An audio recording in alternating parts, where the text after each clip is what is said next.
Hello everyone and welcome back to another video. Make sure you subscribe for more budget decor. Okay, so I am starting with this placemat from Poundland, and then you're also going to need a rolling pin.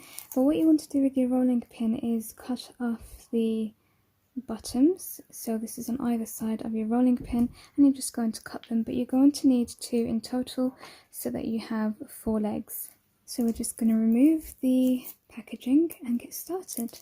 You want to remove these because they're just going to get in the way of the legs that we want to stick down. So they come off pretty easily. So before I stick the legs down, I'm just going to add some white acrylic paint, and I'm not going to add too much because I do like the wood coming through.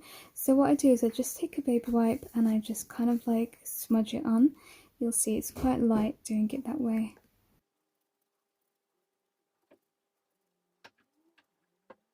Leo's decided to join us, as you can see, but this is how it's come out. So you can see it's really light, it's just like a stain. This is what I do to save money.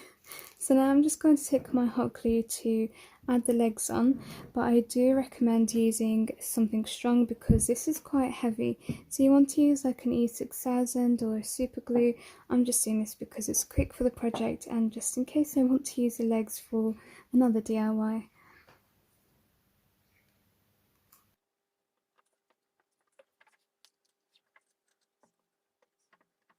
Now I have my table made, I'm going to take some stamps. This is optional, and I'm using this set here from Craspire.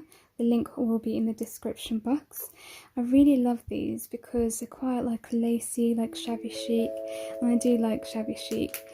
I do wish that I had some white ink because I feel like white would have gone with this really nice, and I don't think I've ever seen white ink. I even tried off camera adding some white acrylic paint and even some modelling paste, but sadly it didn't work, so I decided I'm going to try the gold ink instead, and hopefully that comes out okay. As you can see, I'm just stamping that as a border across the placemat, or rather the table now. I'm taking one more stamp, and I think I'm going to go with silver this time, this glittery silver. I'm just going to place this in the centre. Look at how beautiful this is coming out. Ta-da! Look at how pretty that is. Oh, I was really nervous about doing that, but it came out fine. Look at it. So that's the first DIY done from a placemat and some rolling pins. And this one is really quick, guys. I'm just going to be using some of these tiles. I really love blue and white. I just love that combination of colours and the whole style. So I'm going to be using these, and what I want to do is just cut this one here, and I'm not sure which other one. But yeah, we're just going to cut it and we're going to stick it on to these coasters.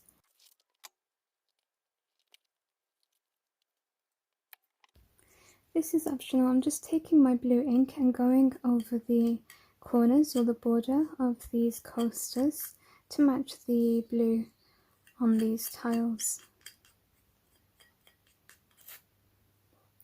Then you're just going to remove the backing and stick it in the centre.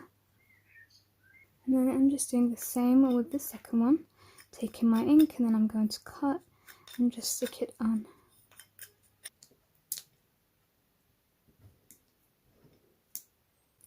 To finish up, I'm just going to use some of this from Poundland, and this is in the colour, it says cream, but it kind of looks like silver to me, and I'm just going to apply little dots across the coaster.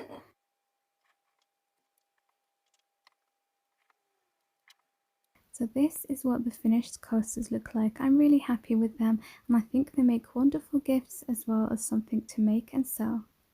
Moving on to the third and final DIY for today, I'm going to be making a menu board. I was actually going to do this with the black board from Poundland, but I have decided to go with a frame because this will be easier for you. So I'm just going to remove all of this first. Now I actually wanted a black frame, but they had sold out. I don't know why, white is always in stock but black isn't. So I'm just going to add a little bit of black colouring using some of my watercolours just because it's really quick to dry. And as always, I rave about Arteza products, so the link is in the description box if you're interested. So I just distressed it a little bit so you can see a little bit of the white coming through. So once you've removed all of your glass and the backing, you can go on to Photoshop or Word, and what you want to do is write menu on the top, the days of the week, and I've tried some really nice fonts off Dafont, so that's D-A-F-O-N-T. It's a really good website, I always use their fonts. So this is A4 and this doesn't quite fit, so you're just going to have to trim the excess here at the bottom. I placed the original paper that was inside the frame just so that I have a template and know how much to cut. I'm going to pretty this up using some stamps. I haven't used these yet. I got them I think on eBay, and I'm going to use this one here, but it's quite big, so I'm just going to use probably half of it in the corner there. Again, just taking these inks, just going to add some. I'm going with silver because I'm kind of using black, silver and gold in this like theme that I'm doing, these DIYs. A little bit of blue I might add as well, we'll see.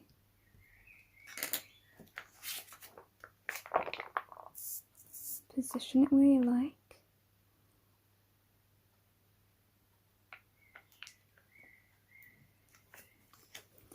And just stamp it on. Look at how beautiful that is.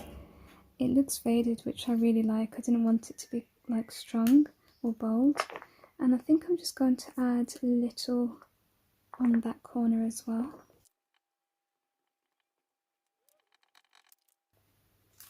And lastly, just one more. So you're going to bring back your frame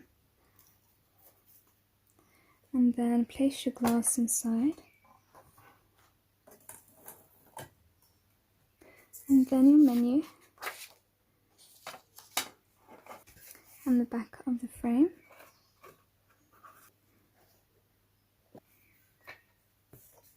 And now I'm going to add one last thing to this, and that is going to be using my silicone molds and my hot glue.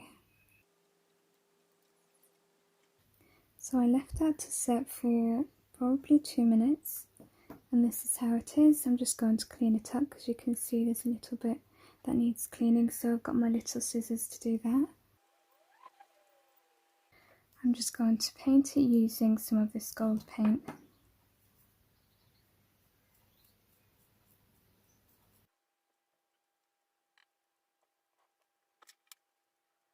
I'm just going to glue this on to the centre of the frame now. Again, just taking my hot glue to do that. So then finally all you're going to need is a whiteboard marker so that you can write down what you're having for dinner and simply wipe it off. So let's write curry, and then this is just a little baby wipe. This is how easy it comes off. And then you can also do a to-do list version if you don't want to do a menu, or perhaps do both. I think that's what I'm going to be doing because I love to-do lists. So here's the finished menu, and you finally get to see the detail of those flower stamps because the camera wasn't picking it up that well before. Aren't they just so beautiful? I really love delicate touches like that. So as always, you definitely have to let me know which project is your favourite and if you're going to be recreating any, because that always gets me excited. I absolutely love when I have inspired someone. Well, that's it for today. I'm going to leave you off with a little funny footage of the 2 cats. Thank you so much for watching. I hope you have enjoyed. Take care of yourselves and I'll see you in the next video. Bye for now.